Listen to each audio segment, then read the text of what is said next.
Let's get started. Auryn, welcome to the DaoLens Discord space. So excited to have you, host you, and learn from you. I'm extremely thrilled, and thank you everyone so much for joining. I hope you have a great time. So, Auryn, first question, how have you been? Doing well. I just got back from Europe, back in the US. So still getting over jet lag a little bit, but nice to be settled in back home for a little bit. And other than that, I don't know. Aside from all of the turmoil and mayhem going on in the crypto space, my kind of day-to-day life, the stuff at home IRL is all doing great. That's amazing to hear. Cool. Before we get started, guys, remember the Discord space is an amazing opportunity to ask your questions directly to our guest. So if you have something, please feel free to drop it in the chat below. Towards the end, we will jump on to the community questions. But Auryn, a little bit background about Auryn. He is the DAO lead at GNOSIS, and he's the Pathfinder at GNOSIS Guild. And what I found amazing about the GNOSIS Guild is one of the most intriguing things was that it compared DAOs to a constellation, right? And the constellation is something that, connects stars and everything. And it said that DAOs are also connecting like protocols, platforms, and chains. So what an incredible perspective. But, the more research I was doing, I had all these questions, and I was understanding that Gnosis is like this big pyramid that has so many different layers to it, with different communities included GNOSIS DAO, GNOSIS Guild, and Zodiac. I would love for you to kind of explain to us and help us understand better what is the differentiation between these layers? Like, how are these different layers structured? Yeah, it's definitely a good question. Gnosis has become, I think it's kind of exceeded content shock, right? For quite a while it was relatively easy to keep track of all of the different things that were going on within Gnosis, and it's kind of as an ecosystem just expanded in so many different directions that it's really hard to keep track of everything. I certainly can't anymore. But to give a bit of a backstory, I guess, Gnosis was founded as an organization, did fundraising in 2017, and it existed kind of as several legal entities up until relatively recently, about a year and a half ago now. We spun up the GNOSIS DAO. So the GNOSIS DAO then had essentially the treasury that was raised in 2017 transferred to it. And so it is now the kind of the steward of the Gnosis ecosystem. There is still some legal entities for Gnosis, but the Gnosis DAO is kind of the steward of the Gnosis ecosystem. Gnosis originally, its original mission was to essentially bring prediction markets into the world. So the focus was to build technologies to facilitate and enable prediction markets, and then in a couple of instances actually try to build the prediction markets themselves. The most kind of well-known prediction market that kind of came out of Gnosis, or that kind of Gnosis directly collaborated on building, was Omen by the DX DAO. The DX DAO is also an organization that kind of spun out of Gnosis. Another well-known prediction market that was built on Gnosis's prediction market tooling is Polymarket.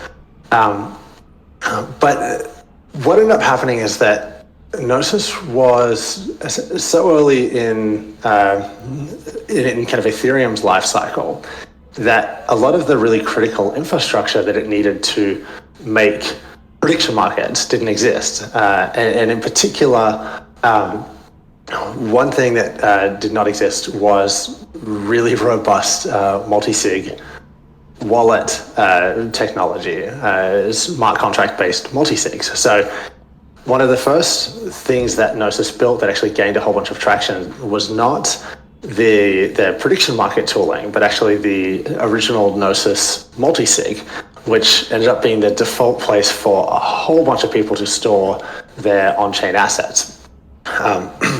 That multi-sig contract had some limitations in that it required all of the signatures to be on-chain signatures, so it could be quite costly to use. Yeah. And so the kind of next iteration of it was the GNOSIS Safe, which allowed for off-chain signatures to be verified on-chain. And so you could do things like kind of aggregate the signatures off-chain and then post them on-chain. And the GNOSIS Safe is the kind of the tool that came out of the GNOSIS ecosystem that is I guess has gained the most traction. Just about everyone who does anything with more than one person in the Ethereum ecosystem ends up touching a GNOSIS Safe at some point. It's by far the most widely used contract wallet. And this is again, the kind of the most public touch point that people have with the GNOSIS ecosystem. Safe, so part of the process of kind of transitioning to this DAO model was to allow for GNOSIS to move from this model of being essentially one organization with a whole bunch of sub-teams to being much more of an ecosystem. And so the Safe now has spun out into its own organization that's kind of a member of this GNOSIS ecosystem. And that same thing is true for a handful of other sub-teams within GNOSIS. So we also have the CowSwap/GNOSIS protocol team. They've spun out now to become the Cow DAO. There's a treasury management team called Kapatki that have spun out into their own organization. The GNOSIS DAO acquired GNOSIS Chain acquired XDAI and rebranded it as GNOSIS Chain. And it's so this is kind of another piece under this GNOSIS DAO ecosystem. GNOSIS Guild, the team that I work with, we're kind of another piece of this. And then there's a whole bunch of other sub-teams and organizations that are kind of working within this ecosystem. And again, it's a whole bunch to keep track of, but essentially the point being that we realized at a point that we had such kind of diversity of activities and so many kind of teams that were working in a kind of fully independent manner that it made much more sense to structure GNOSIS as this kind of ecosystem rather than as one organization. Yeah, I think that is so interesting to convert your organization into an ecosystem. I think that is truly like the beauty of what decentralization is capable of. I know you've been a part of GNOSIS since really early days, as you were telling me. And you guys are one of the most established and, like you said, widely used contract wallets. How long did it take you to reach a product market fit where you were realizing, oh, this is something that's it? Because you entered in really, really early days. Like you almost kind of defined where the market is heading. You almost defined what a good product looks like. Talk to me about that journey. Yeah, so I wasn't on the Safe team, and I was not working with with GNOSIS kind of full time at the point when that discovery process was really happening. But I was still a heavy user of all of these products and kind of in close contact with a whole bunch of folks from the GNOSIS team and the Safe team at the time. I think there was a couple of false starts on that. So the GNOSIS multi-sig was the first attempt at this, and I wouldn't necessarily call it a false start. It was just that one in particular was just an early iteration based on the kind of needs at the time and the constraints or kind of lack thereof in terms of gas prices at the time when that wallet was created and was useful. So the original GNOSIS multi-sig was this kind of relatively simple solution that turned out to be a little bit too limiting. The GNOSIS Safe was the kind of attempt to make this more generalizable, more modular version of the GNOSIS multi-sig that would be much more flexible. But the first iteration of it as a kind of product for people to interact with, I think kind of fell in this weird gray area between an end user wallet and a kind of organizational wallet. So the GNOSIS multi-sig was squarely positioned as something that people would use as kind of high security self-custody or that organizations would use. The first iteration of the Gnosis Safe, at least the applications for it, tried to kind of split the difference between a mobile wallet and maybe not split the difference. It essentially, you had a mobile wallet and you had a browser extension that acted as a second factor to things that you tried to transactions that you tried to authorize from the mobile wallet. So it's kind of this end user mobile wallet with 2FA on your laptop. The thing that made this user experience a little odd was that it didn't quite function as a mobile wallet because you always had to have your laptop available to provide the second factor authentication. And so that's why I say it split the difference between kind of two user groups, one that wanted to have access to their funds on their mobile, and then another that wanted to be much more kind of highly secure. And so the next iterations of the Gnosis Safe interface is the early versions of what you see today, as in the web-based interface, where it's much more squarely positioned as something to use as an organizational wallet, or to use as a high security kind of self-custody wallet for individuals, where you can have kind of any combination of different accounts that are co-owners of a safe. And I think once the safe got to that point, that's when it started to get really, really rapid adoption. At that point, it was very clearly the best solution for a whole bunch of different use cases. I think the other part that went into that is the incredibly rigorous approach to security that the Safe team took in producing that wallet, making sure that there was a series of audits, the contracts were formally verified, all these kind of things that just made it much more comfortable to use in high security scenarios. That's awesome. How big was the team when you had joined? I don't know. I don't know that I ever did head counts. When I first started working with Gnosis a little bit in 2017, it must have been a relatively small handful or two. When I came back more on a full-time basis in 2020, it must have been about 60. And now, if we kind of count the whole ecosystem under the Gnosis umbrella, then it would be I don't know, 150 maybe, something like that. That's a ballpark guess. That's awesome. So when you guys went from structuring yourself as an organization to building an ecosystem, you said there were so many sub-communities that came out of that. How did that happen? People even struggle to make one community, and today everything in Web3 is driven by community. So for you guys to build these multiple robust communities that were functioning independently, I think that was phenomenal. How did that journey happen? Yeah, I think honestly there was a handful of organizations within Gnosis, teams within Gnosis, that were probably being held back to a certain extent by not having their own independent communities. The Safe and CowSwap in particular, they had both essentially outgrown Gnosis. The Safe has become just critical infrastructure for the Ethereum ecosystem.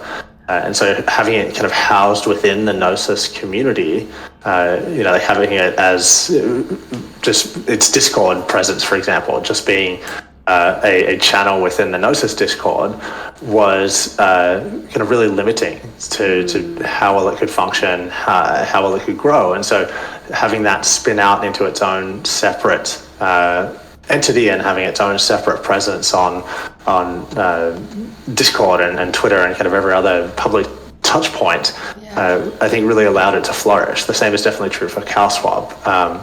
Having that take on its own identity and its own presence outside of the Gnosis ecosystem really allowed for it to flourish. And in terms of managing that, the leadership at Gnosis has been really phenomenal about finding the right people and essentially just getting out of their way, not being overbearing, finding the right people who are competent but are also really well kind of ideologically aligned and letting them steer. And so both the Safe team, the CalSwap team, and then obviously Carpatki and Gnosis Chain and all these other teams within the kind of broader Gnosis ecosystem. I think they have really incredible core team members that have done a phenomenal job of kind of cultivating their own distinct part of the broader Gnosis ecosystem. That's amazing. Yeah, I truly feel like if the leadership is operating in the right way, like that spirit really bleeds down to the community, and that is a byproduct having a self-thriving community. What Gnosis has built is absolutely phenomenal. You call yourself a Pathfinder at the Gnosis Guild. Can you help a Web 2 person understand your role better? Like, how is a Pathfinder different from other roles? To a certain extent, that's just us having a bit of fun. Cool names. It's a non-traditional organization, so we don't need to, we don't feel the need to have traditional titles. I think for me in particular, I find myself floating between roles and responsibilities based on kind of whatever's needed. And so the kind of Pathfinder thing there is a bit of tongue-in-cheek at that, where it's just, I fill gaps wherever they kind of pop up, and with the Gnosis Guild team, I mean, that's anything from strategy option comms to product management and Solidity development, and I am trying to do better at delegating and kind of getting out of the way, but we're a very kind of flat organization, and so that floating and kind of contributing wherever feels right, wherever it makes sense, is a core part of the way that we operate in our kind of organizational identity.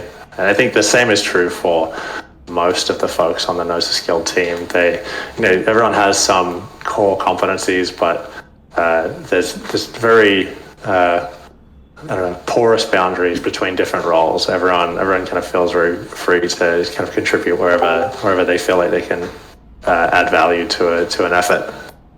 That's amazing. So, do Pathfinders like yourself create the next path and define what Gnosis builds ahead, or is it something that's community driven? So, I mean, each team has, or each kind of organization under the Gnosis, in the kind of broader Gnosis ecosystem, really has full autonomy to go whatever direction they want. In terms of the Gnosis Guild's pathfinding efforts, we're really kind of flat structure. We try to take everyone's input, and I guess we work in this really interesting kind of product management cycle.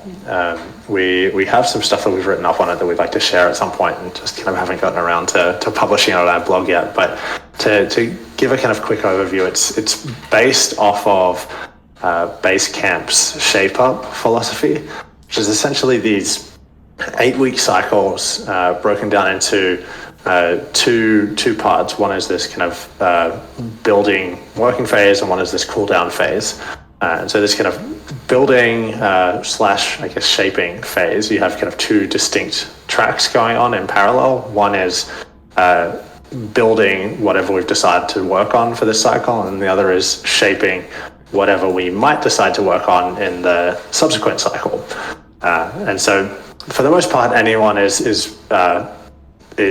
can contribute to either based on kind of what they're interested in, what their skill sets are, and what's kind of needed for any given project. But naturally, we tend to break up into essentially builders and shapers. That's kind of how their shape up philosophy would define it. We get a little bit more esoteric and call them seers and artificers, just for the fun of it.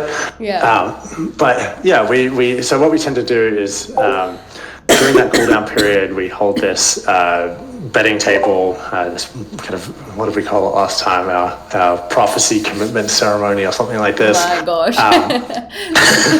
We like to just get esoteric with all the naming, but love that. What that is essentially we during the previous cycle, the people in this kind of shaping track, on this prophecy track, have been figuring out some things that we could possibly work on. Essentially, like making bets, making prophecies about if we build this, then X will happen, kind of thing, or this thing would be valuable for us to build because of Y reason, kind of thing.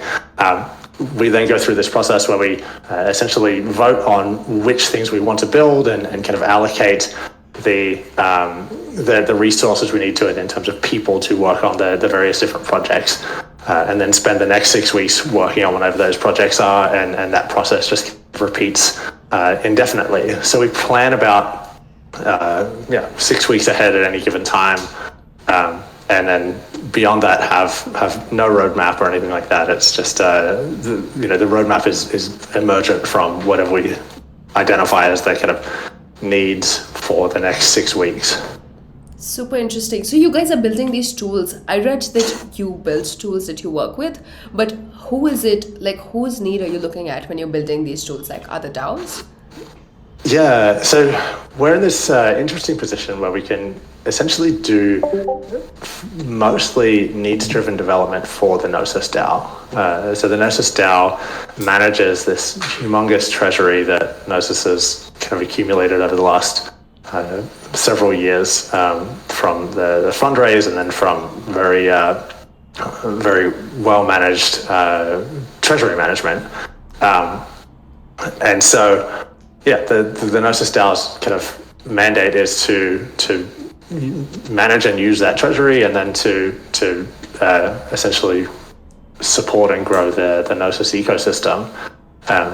And so that is the kind of primary user that we're thinking about when we're building tools. That user is what inspired essentially Zodiac as a standard, and most of the tools that we built for on top of that standard.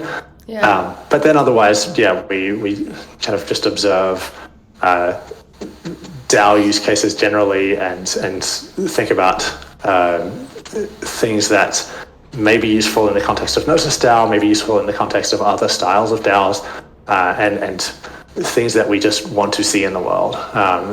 So a good example of the kind of needs-driven stuff for the GNOSIS DAO is the reality module that we built. This is the first module that kind of then inspired the whole Zodiac pattern. What this one does is take the results of off-chain voting, and then basically query an oracle to bring those results on-chain to then trigger on-chain execution.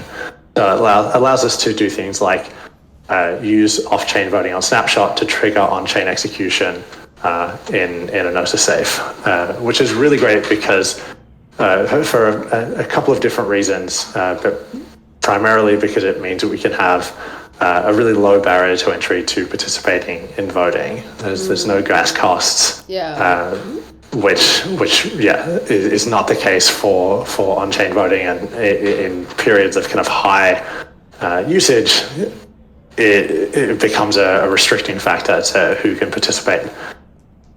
Aside from that, there's a whole bunch of other interesting benefits for it, along with some trade-offs.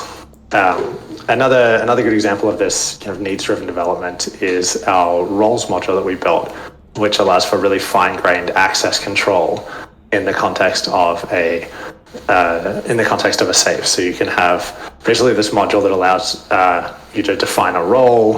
On that role, define target addresses that people or accounts with this role are allowed to trigger the DAO safe to interact with. And then optionally scope it down further. So it can be like specific functions on specific addresses, specific parameters on those functions, on those addresses, optionally allow delegate calls, all this kind of stuff. So really kind of fine-grained access control. And we built this one out specifically thinking about treasury management for the GNOSIS DAO. How do we allow the team that does treasury management, Kafhatki, How do we allow them to do their treasury management stuff, do things like move tokens between different curve pools to optimize the yield that they're getting, without giving them unilateral access to all of the tokens, without allowing them to just send the tokens to any arbitrary address.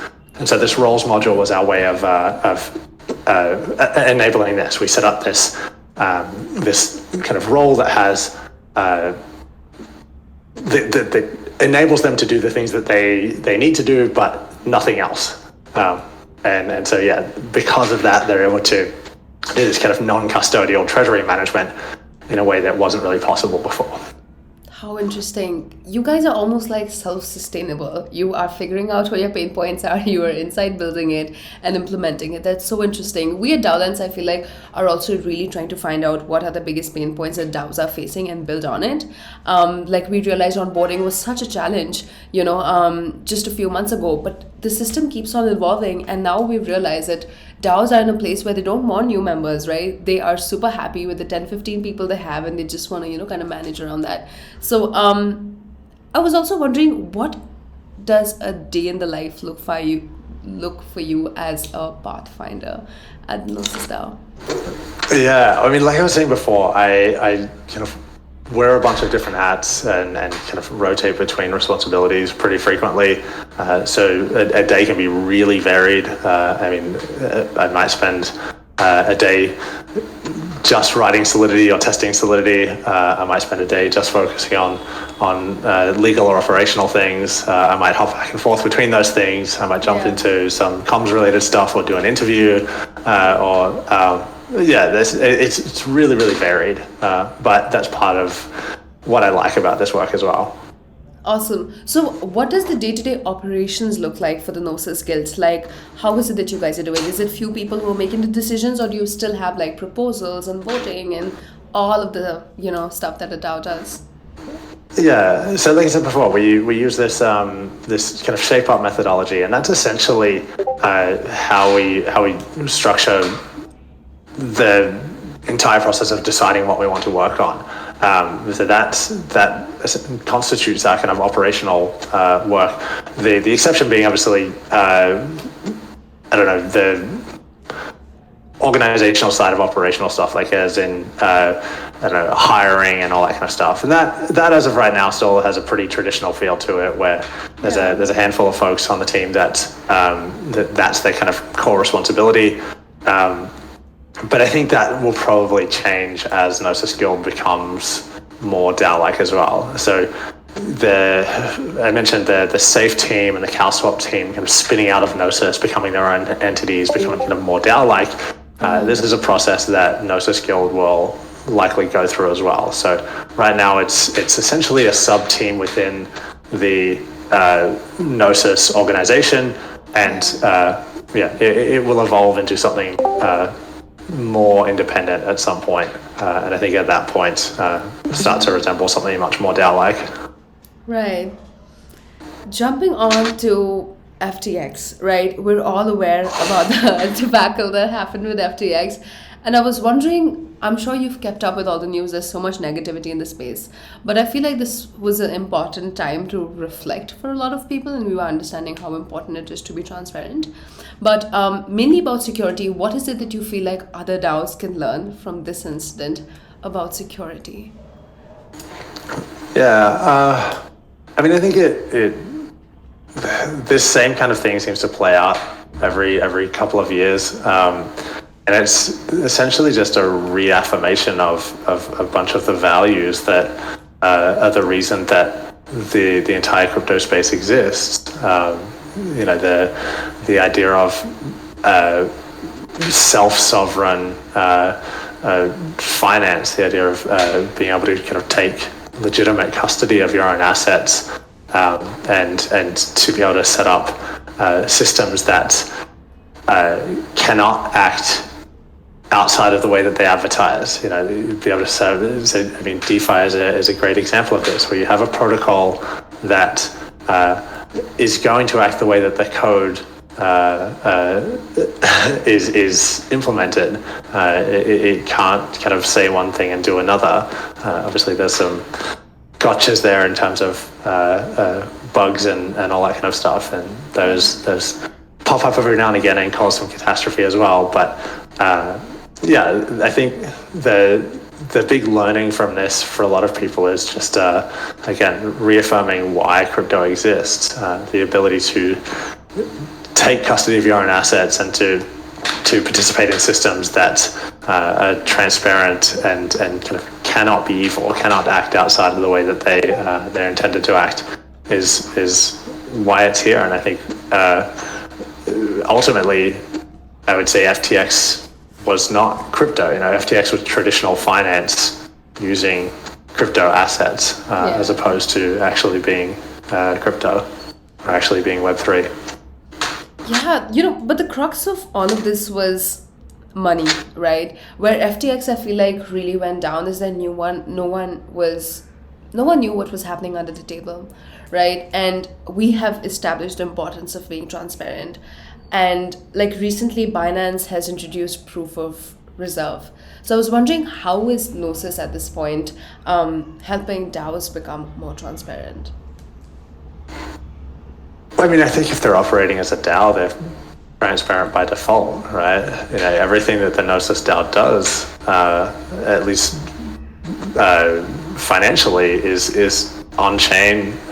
Proof of reserve is block by block. You can see all of the GNOSIS DAO's assets. There's no kind of GNOSIS DAO assets that are hiding in a back room somewhere. But then beyond just kind of the simple on-chain proofs that kind of anyone can go and dig up, we also just have a culture of being very transparent about decision-making processes, very transparent about the way that the treasury is being managed, for example. So the Karpathy team that does treasury management, they put together a weekly report kind of breaking down in very simple terms what the decisions were and why, and kind of what the current treasury looks like.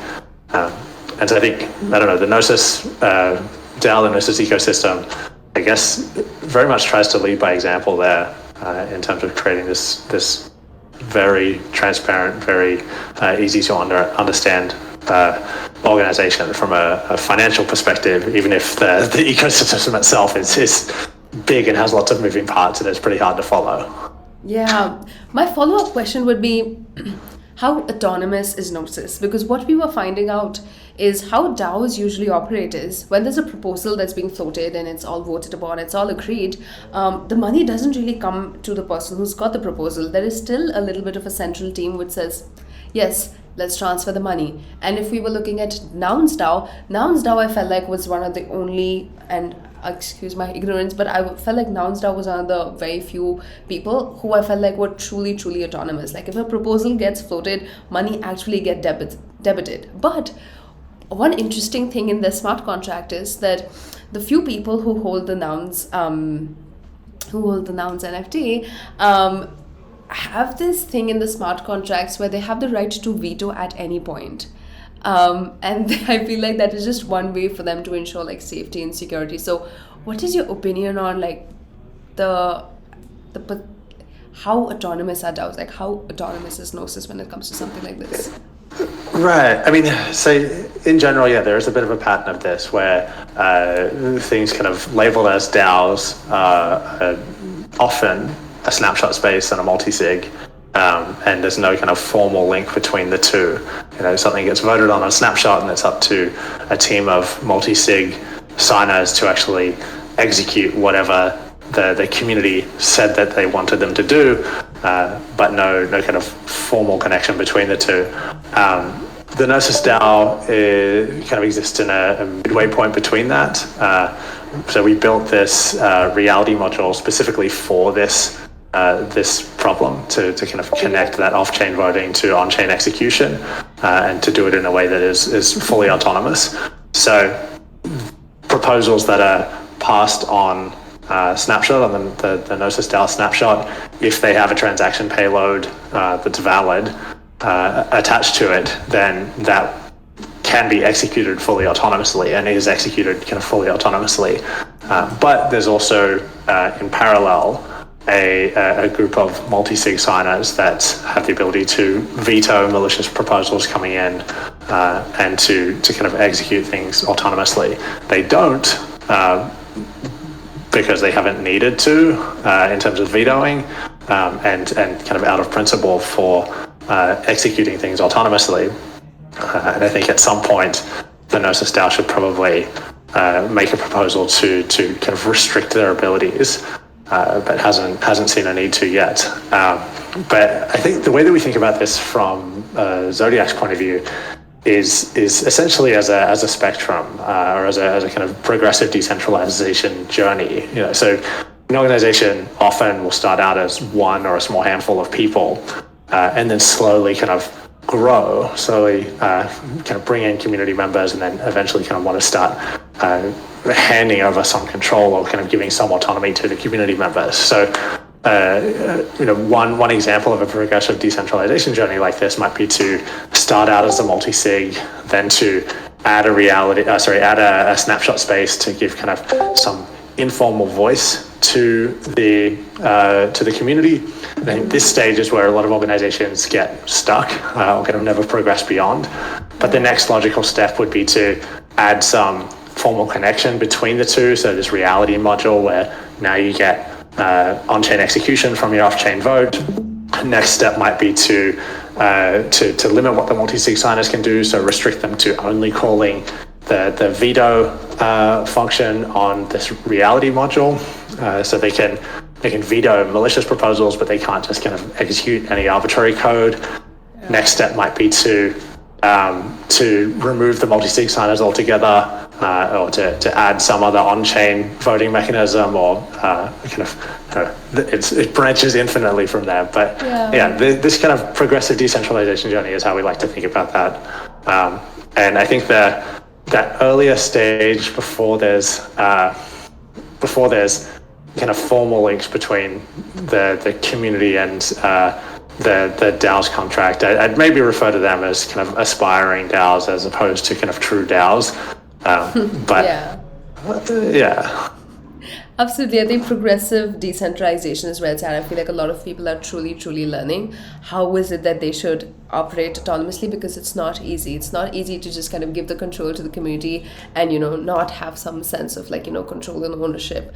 I think there's a kind of mutual maturation process there as well. It's really difficult and probably not responsible to just go from 0 to 1 in most cases. Especially as a group of founders that have gone and created something valuable, created something kind of interesting that people want to help govern.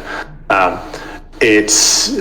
think it's really important to make sure that the community is actually capable and willing to kind of govern this thing well before removing all of the backstops to that. So kind of taking this inchwise progression towards full decentralization rather than just kind of going 0 to 1, I think is probably a lot safer and more comfortable in many scenarios.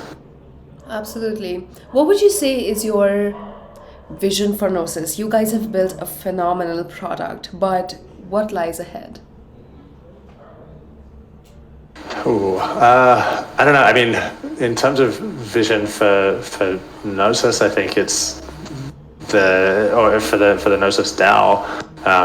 It has a lot of focus right now on the GNOSIS chain, and essentially enabling that to be a very, very decentralized network. And what I mean by that is that it's kind of currently going through the process to have the analogy to the Ethereum merge, essentially migrating from what is now kind of proof of stake, migrating to kind of Ethereum style proof of stake, as in with the beacon chain and then the execution layer. The difference, I guess, between Gnosis chain and kind of Ethereum mainnet, though, is the relative size of deposits for validators. So a validator on Gnosis chain needs one GNO, which is a couple of $100, as opposed to 32 Ether, which is tens of thousands of dollars. Yeah. And so because of that, what we're seeing is many more validators, or many more people being able to afford the cost to actually spin up a validator and run them at home, as opposed to being forced into using or being part of validator pools. And so, yeah, this is a really interesting kind of quality of Gnosis chain, and I think kind of that is a huge focus for the Gnosis DAO currently, is essentially continuing to kind of push on this vision of this maximally decentralized, maximally censorship-resistant kind of sister chain to mainnet Ethereum. That's amazing. You have been at Gnosis for a while. I thought you were there for 2 years, but you've told me you've been involved since 2017. What is something that you are boastful about, what you guys are building? I mean, the Gnosis Safe is a pretty unbelievable success story. So I'm incredibly proud of and envious of the team that put all of that together.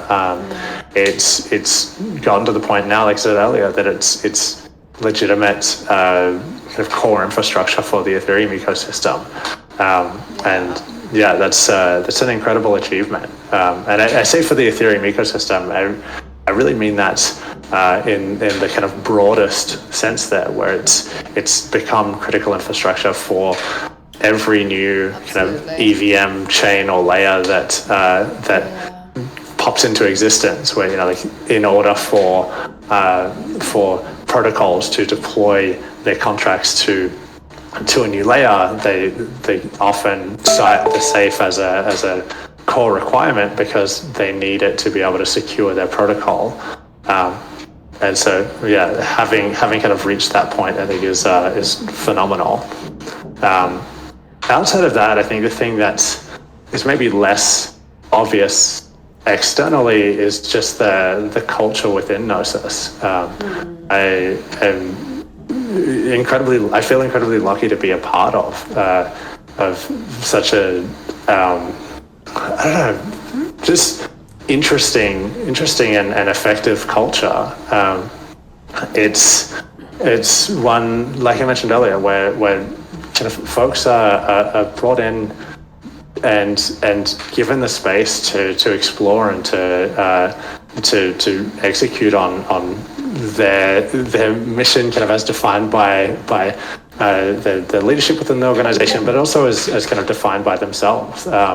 I've described it a few times as being this really happy middle ground between essentially being a startup founder and working for a kind of large established organization. You know, if you desire within the Gnosis ecosystem, you have the opportunity to essentially shape whatever you want to work on, which is why these sub teams exist. You know, people have come in, joined the Gnosis ecosystem in one role, identified some need or some place within the ecosystem that they can build something valuable, and essentially had the freedom within Gnosis to go and start this kind of internal venture with the security of knowing they're part of this large organization and can fall back onto some other role if this venture doesn't pan out.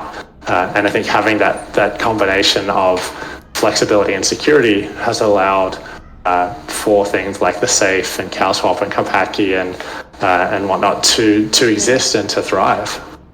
That's amazing. I'm super happy for you, because I feel like, you know, this kind of a culture is super important for people to be able to feel like I have the freedom to grow here. Nothing's halting it. And I think that's absolutely phenomenal. You know, we know that DAOs are still such an ambiguous space and systems are still very broken. Yet Gnosis had managed to build an incredible product, you know, that sits right there at the top. But with all that said, as a DAO lead, what is one problem that you'd say is keeping you awake at night? And if I would reframe that question, it would be, if I give you $1 million to solve a problem, what's that one problem you'd like to use it for? Yeah, that's a really good question. I think one of the things that is most scary to me in the DAO space right now is membership and vote transparency. So in some scenarios, in a lot of scenarios, transparency is really good. We were talking about the kind of proof of reserve, or the kind of the way that DeFi kind of functions as the code implements it, as opposed to kind of how someone arbitrarily decides to interact with the funds that they are custodying.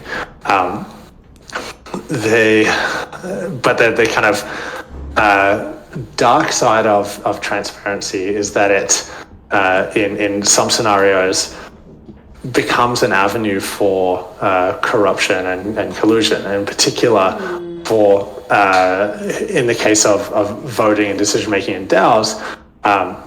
It becomes this avenue for again this collusion on outcomes, and this can be very explicit in some cases, or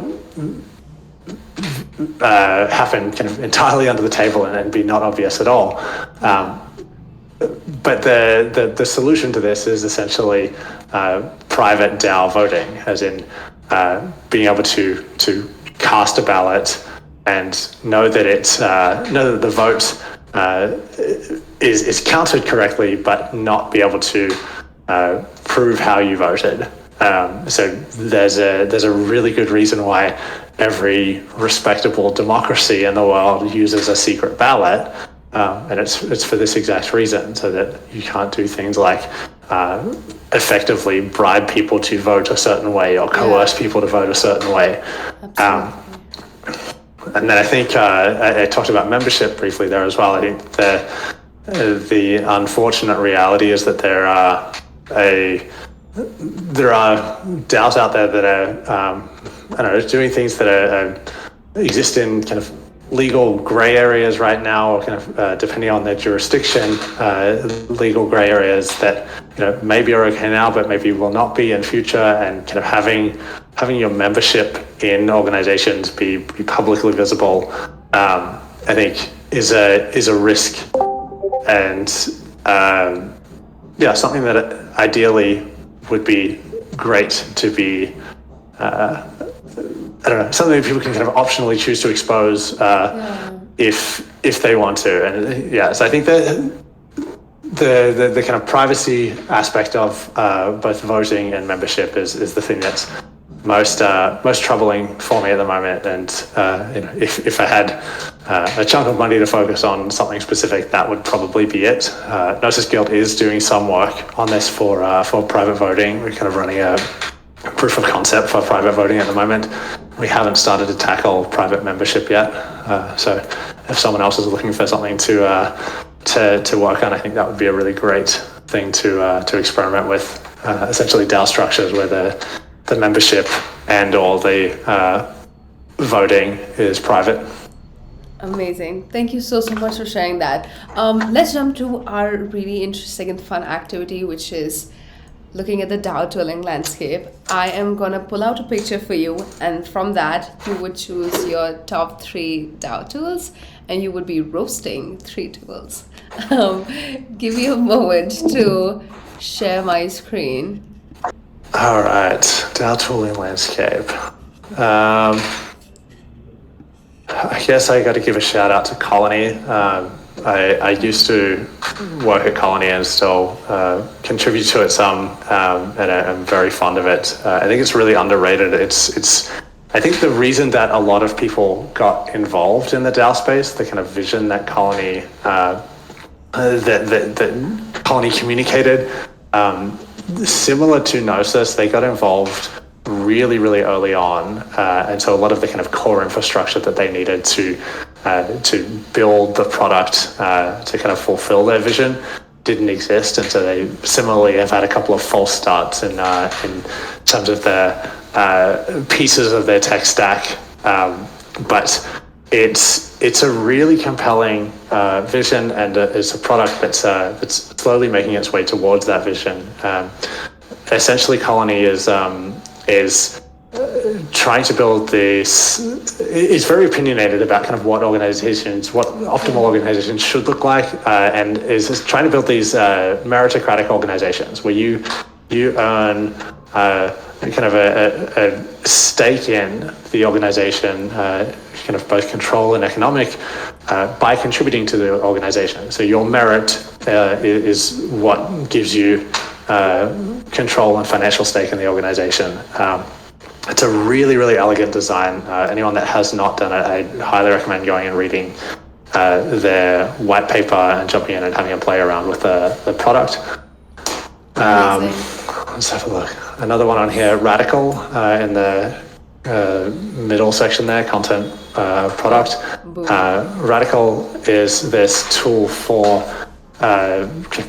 properly, essentially decentralized Git management. It allows you to kind of create a repo that is the kind of canonical version of it is truly owned by an Ethereum address, owned by a DAO, and it allows the DAO then to do version control on its products in a way that's much more that is kind of Web3 native. And so the reason that I really like this product is I think it's kind of prototyping what SaaS products should look like in a Web3 environment in terms of the ability for any account, any address to truly own its assets within that kind of SaaS environment. This is not the case for just about every platform that we interact with. A DAO that has a Discord server really has a community member that owns a Discord server and lets them use it, kind of thing. The same is true for a Twitter account or a GitHub account or just about any other SaaS product. Radical is an exception, and I think a model that I would love to see more people follow. Let's have a look what else is on here. We've talked enough about the safe, so I won't talk about them anymore, but they would also be in my top three. I think maybe another one here from the compensation side, Superfluid. Superfluid and Sablia are both there, and both solve kind of similar problems.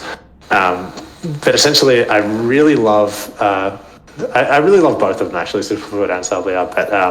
But that's cheating. Kind of core you can only here, choose one.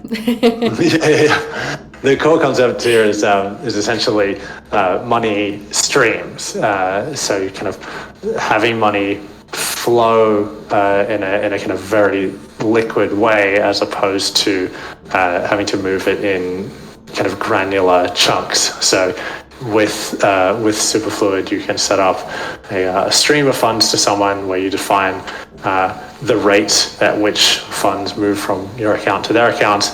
And I think this is really neat for things like vesting, for subscriptions, for salaries and things like that even. And I think it's a technology that's very early, and we still haven't really seen how people will pick it up and use it. But feels like something that's kind of uniquely enabled by some qualities of Web3 in a way that traditional finance was just not able to do effectively. Awesome. Thank you so much for sharing with us. Now to our favorite part, roasting 3 tools. Let's have a look. All right. I'm going to start with Discourse. I actually really love Discourse. It's a forum tool. I've been using it for years. We still use it for the GNOSIS DAO. I've set up more Discord or Discourse servers that I can count. But in the context of DAOs, it has some really big flaws that I think people are unaware of, or kind of often go into kind of interacting with communities or even setting up Discord servers without being aware of these kind of caveats. Yeah.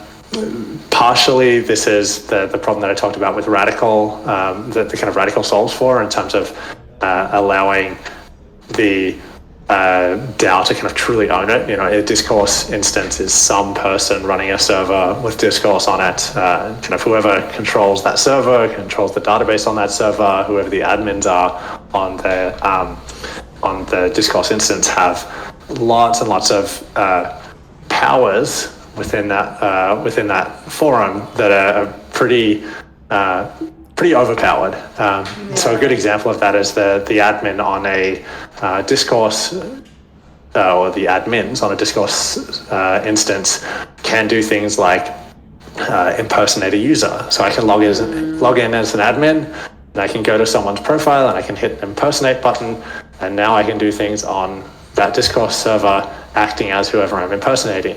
I can go and make posts, I can go and reply to things, I can go and like things, I can dive in and read people's messages, their private messages, all this kind of stuff. So in the context of Web3, this is really overpowered and not really, I think, suitable. So very much like to see some more Web3 native alternatives to discourse start to roll out. But yeah, I guess the point being there that folks should just be aware of that when they're interacting with discourse instances, that there are these limitations to it, and so they should just act accordingly. Let's see, who else is on here? I don't know, I don't like roasting stuff because here's a Role in the compensation thing. If I recall correctly, Role is this kind of personal tokens project. And this is more a criticism of just kind of how most personal tokens have worked, as opposed to Role specifically. But I personally haven't liked the way that personal tokens have been implemented, in that they typically tend to be, I'm going to mint this set of ERC20 tokens, distribute them or sell them or whatever to people, and then have this kind of loose promise that you can redeem them for something that I do. Maybe you can redeem them for some of my time, or I'll sign a book if you redeem it, or whatever it is. I think I've found that kind of uncertainty in how they could be used to really limit how valuable I could imagine any of these tokens actually being. My take on it is, for personal tokens, I would much rather see something like a token that represents access to someone's time, and actually like very granular access to someone's time, where perhaps they're actually non-fungible tokens that represent a specific chunk of time. And says, if you own this token, then I work for you during this time, kind of thing. That feels like it would be much more useful than the kind of relatively generic and unclear version of personal tokens that I've seen kind of out in the wild so far. Yeah. Last one. Let's see. I don't know. Last one, I'm going to say G Suite. Just because it's it's about the least kind of DAO tooling, DAO tool on the list. I think it's something that we should all be aiming to stop using if possible, migrating to other things that are more privacy preserving, more kind of Web3 native, and not feeding the algorithm. Absolutely.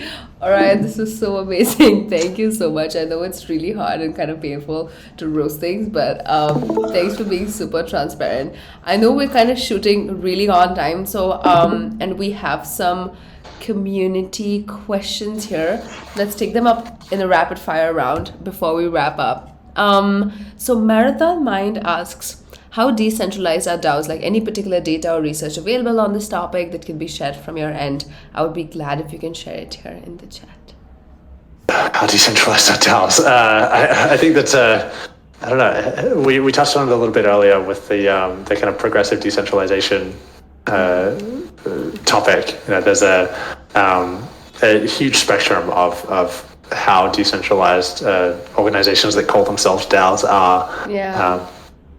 And I don't know, DAO itself is a bit of a fuzzy word that it could mean any number of different things depending on on who's saying it and in what context.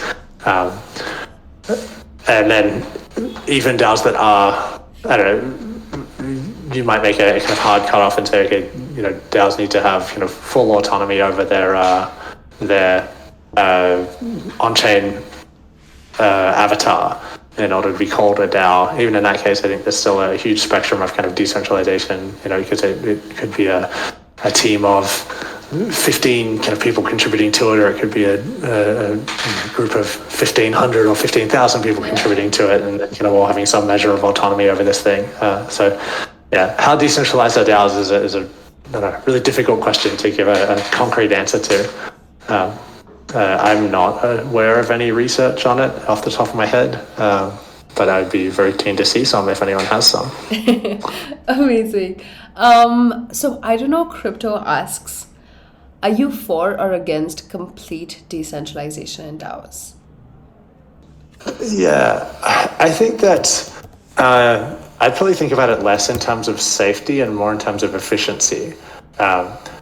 Obviously, DAOs, I think safety is kind of a core requirement, regardless of where you are on a progressive decentralization journey.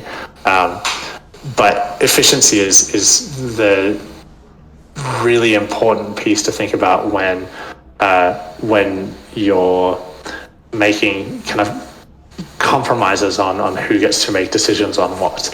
I guess the key point there is that let's compare it to traditional organizational hierarchies, right? You could traditional organizations, kind of as they scale, tend to have departments that have autonomy over some subset of the organization's activities. You might have an engineering department and a marketing department and an operations department, or something like that. And that kind of internal hierarchy exists for efficiency's sake, because it doesn't make sense for the top level of the organization to be making those kind of granular domain-specific decisions.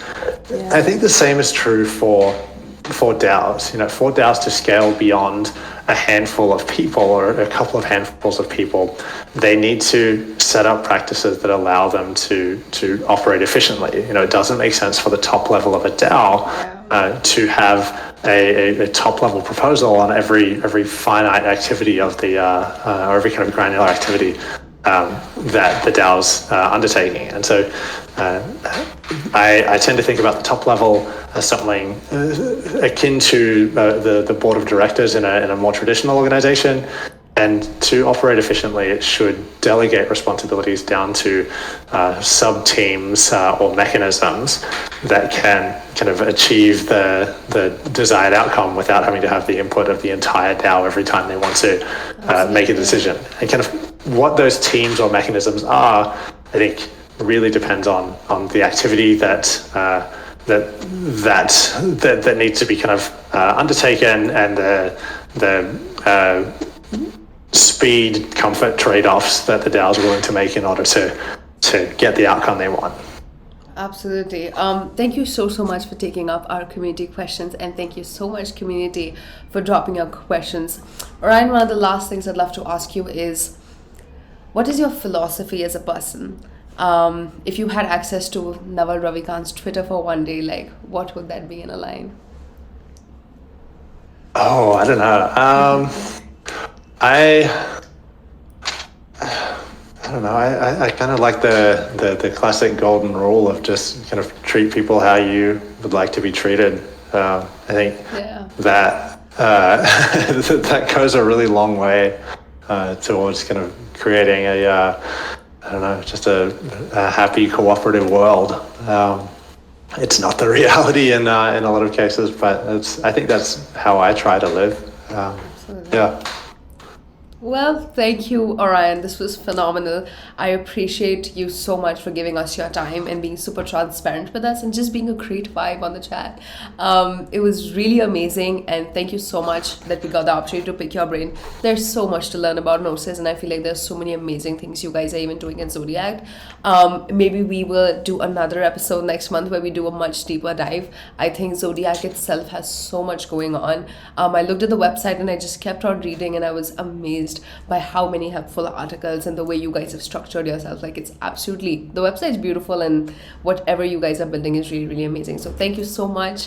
Thank you everyone for joining us in today's DaoLens Discord space.